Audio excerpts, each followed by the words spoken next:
Hi అండి. అందరికీ నమస్కారం. Welcome to the Manasa cooking. ఈరోజు నేను చేయబోయే స్పెషల్ రెసిపీ ఎంతో టేస్టీగా ఉండే గుల్ల మైసూర్ పాక్ అండి. ఇంట్లోనే సింపుల్‌గా, టేస్టీగా పక్కా కొలతలతో ఎలా చేయాలో ఇప్పుడు ఈ వీడియోలో చేసి చూపిస్తున్నాను. మీరు ట్రై చేయండి. ముందుగా మైసూర్ పాక్ కోసం స్టవ్ ఆన్ చేసి గిన్నె పెట్టి 2 కప్పుల చక్కెర వేసుకొని, చక్కెర మునిగేంత నీళ్ళని పోసుకోవాలి. చక్కెర లేత తీగ పాకం వచ్చేదాకా పాకం పట్టుకోవాలండి. ఇది పాకం రెడీ అయ్యేలోపు మరోవైపు స్టవ్ ఆన్ చేసి 2 కప్పుల నూనె పోసుకొని, నూనె వేడి చేసుకోవాలి. స్టవ్ మీడియం ఫ్లేమ్‌లో పెట్టుకొని నూనెను బాగా వేడి కానివ్వాలండి. చక్కెర పాకం రెడీ అయిందో చూద్దామండి. ఇక్కడ చూపిస్తున్న విధంగా లేత తీగ పాకం వస్తే సరిపోతుంది.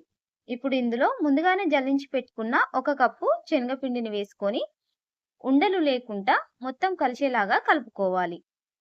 మీరు మా ఛానల్ ఫస్ట్ టైం చూసినట్టయితే ప్లీజ్ అండి లైక్ చేసి సబ్స్క్రైబ్ చేయండి. మాకు సపోర్ట్ చేయండి.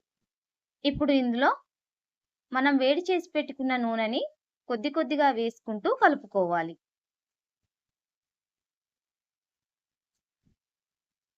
కలుపుతూనే ఉండాలండి. లేదంటే అడుగంటుతుంది. మనం వేడి చేసి పెట్టుకున్న నూనంతా వేసుకొని కొద్దిగా వేసుకుంటూ ఆయిల్ పైకి వచ్చేదాకా కలుపుతూ ఉండాలి.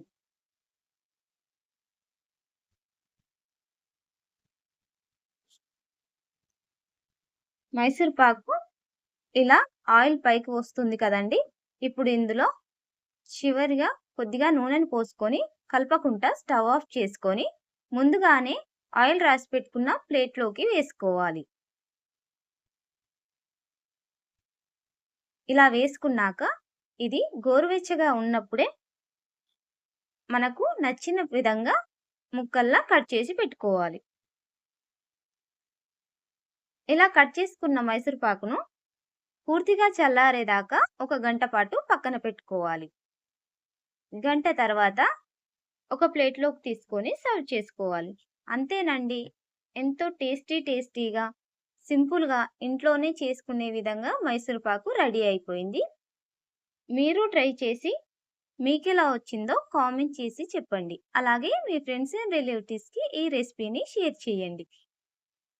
ఇలాంటి మరిన్ని వీడియోస్ కోసం మా ఛానల్‌ని లైక్ చేసి సబ్స్క్రైబ్ చేయండి. Thank you for watching.